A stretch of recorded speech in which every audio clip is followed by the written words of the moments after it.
Arizona was the first state in the country to propose a ban on texting and driving back in 2007.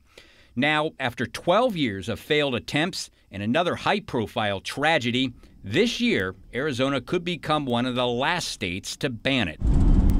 On Tuesday, a Salt River tribal police officer was hit and killed by a driver who admitted he was texting at the time.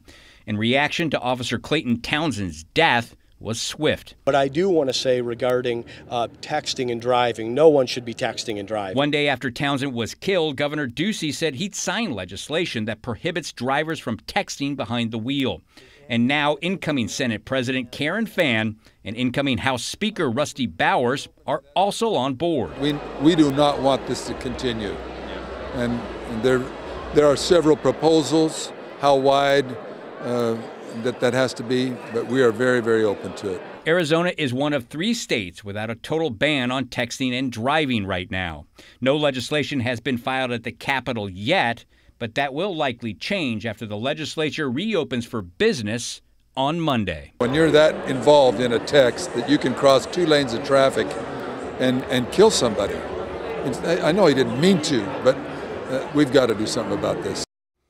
And the Senate president also mentioned that she believes there's roughly more than a dozen cities and towns across Arizona that have adopted to make it illegal to text and drive in their municipalities. For example, Glendale just passed an ordinance that was inspired by one that was adopted by the city of Surprise back in August.